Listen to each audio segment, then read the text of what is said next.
اس کا کردار ادا کر رہی ہیں کومل میر۔ کومل میر نے ابھی بہت زیادہ کام نہیں کیا،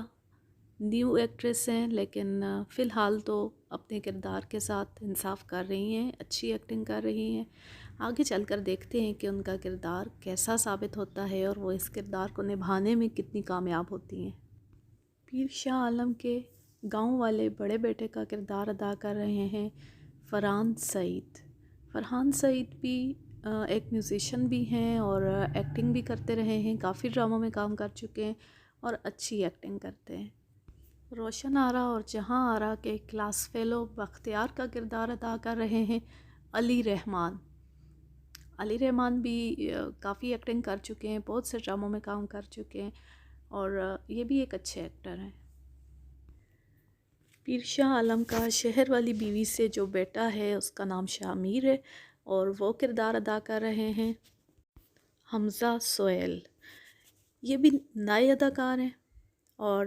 سیریسلی بتاؤں میں نے ابھی تک ان کا اس سے پہلے کوئی ڈرامہ نہیں دیکھا۔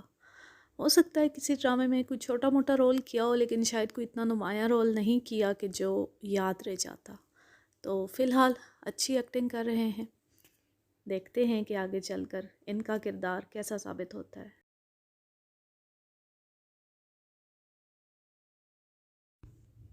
تانیہ حسین اس میں زلیخا کا کردار ادا کر رہی ہیں،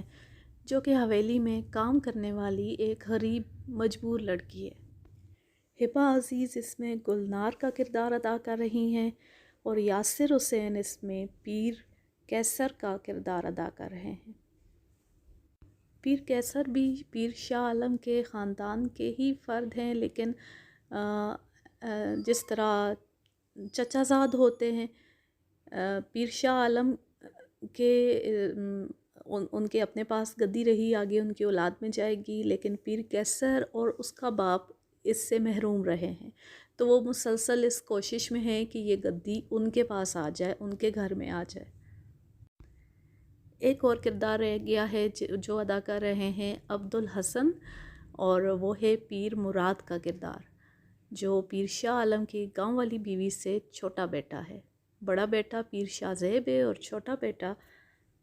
پیر مراد ہے۔ یہ تھا اس ڈرامے کا تعارف، اس کی کاسٹ اور اس کے تمام اس کے پروڈیوسر، اس کی لوکیشن وغیرہ وغیرہ، اور آپ دیکھتے ہیں کہ اس کی کہانی آگے کیا رخ اختیار کرے گی اور کس طرف جا رہی ہے۔ اس قسم کے تمام بااثر خاندانوں میں ایک بنیادی وجہ تنازع جو ہوتا ہے وہ گدی ہوتی ہے، کہ گدی کس کے پاس آئے، حاکمیت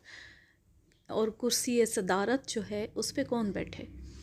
تو یہی مسئلہ اس خاندان کے ساتھ بھی ہے۔ بادشاہ بیگم کی گدی، جسے کوئی مرد تو حاصل نہیں کر سکتا لیکن عورت حاصل کر سکتی ہے، اس کے لیے پیر شاہ زیب بھی کوشش کر رہے ہیں۔ ان کی کوشش اس طرح سے ہے کہ ان کی شادی ہو جائے اور ان کے ہاں بیٹی پیدا ہو، تاکہ یہ گدی ان کے پاس آ جائے، ان کی بیٹی کے پاس ہو۔ اور دوسری طرف پیر کیسر جو ہیں وہ شادی شدہ تھے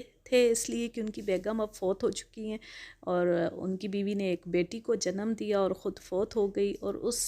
بیٹی کے پیدا ہونے کی پیر کیسر نے اتنی زیادہ خوشی منائی کہ اسے بیوی کی موت کا غم نہیں تھا، اس نے باقاعدہ اس پہ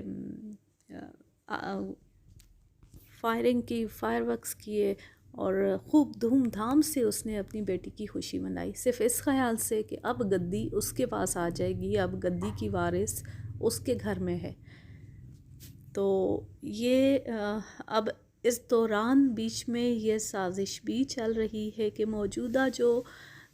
حاکم بھی ہیں جو اس گدی پر بیٹھی ہوئی ہیں، انہیں روانہ کیا جائے، انہیں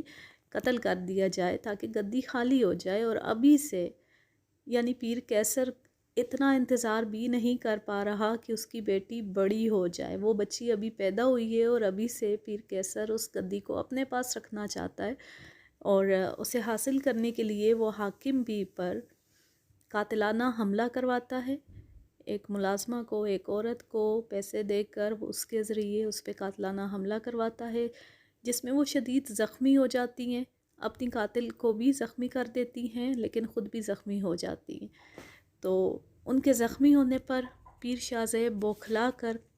اپنے باپ پیر شاہ عالم کو اطلاع کر دیتا ہے، اور ساری صورتحال بتا دیتا ہے۔ پھر شاہ عالم سمجھتے ہیں کہ اب یہ موقع ہے، یہ وقت ہے جب انہیں حویلی واپس چلے جانا چاہیے۔ کافی سال وہ حویلی سے دور رہے،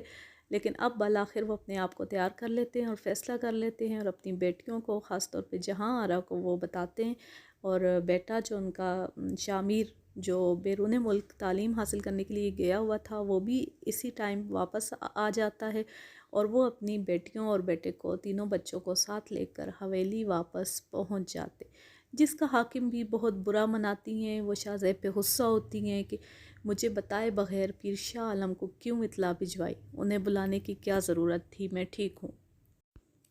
اب آگے گدی کی کشمکش، اسے حاصل کرنے کی کشمکش ہی چلے گی، اور دیکھتے ہیں کہ جہاں آرا اس میں اب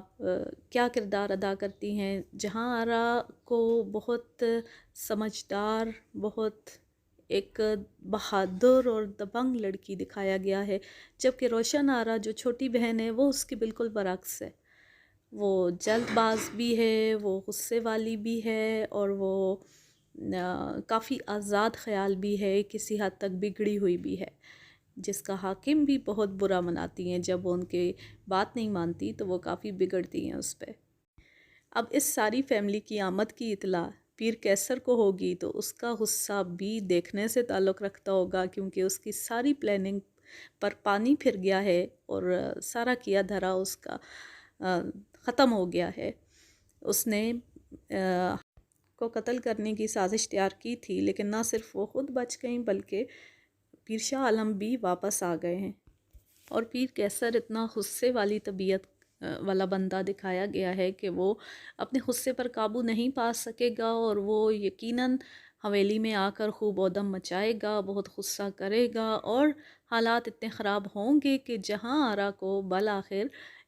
ایک سین میں دکھایا جائے گا کہ وہ اس کی گردن کو جکڑے ہوئے ہے، اور اس نے چھری لگا رکھی ہے اس کی گردن کے ساتھ، یعنی وہ اسے مارنے کی دھمکی دے رہی ہے۔ حالات اس حد تک خراب ہو جائیں گے۔ جیسے جیسے یہ ڈرامہ آگے بڑھتا جائے گا، آپ کو اس میں غرور و تکبر اور وحشت کے تمام رنگ دیکھنے کو ملیں گے، کہ کس طرح اقتدار حاصل کرنے کے لیے، پاور حاصل کرنے کے لیے اپنا ہی خون ایک دوسرے کا پیاسا ہو جاتا ہے، اپنے اتنے قریبی عزیز ایک دوسرے کے کس طرح دشمن ہو جاتے ہیں۔ تو اگر آپ نے ابھی تک اس ڈرامے کو دیکھنا شروع نہیں کیا تو ضرور دیکھیں اسے، آپ کو یقیناً پسند آئے گا۔ اب میں لیتی ہوں آپ سے اجازت، جہاں رہیں خوش رہیں، شاد و آباد رہیں، ہنستے مسکراتے رہیں۔ اللہ حافظ، اللہ نگہبان۔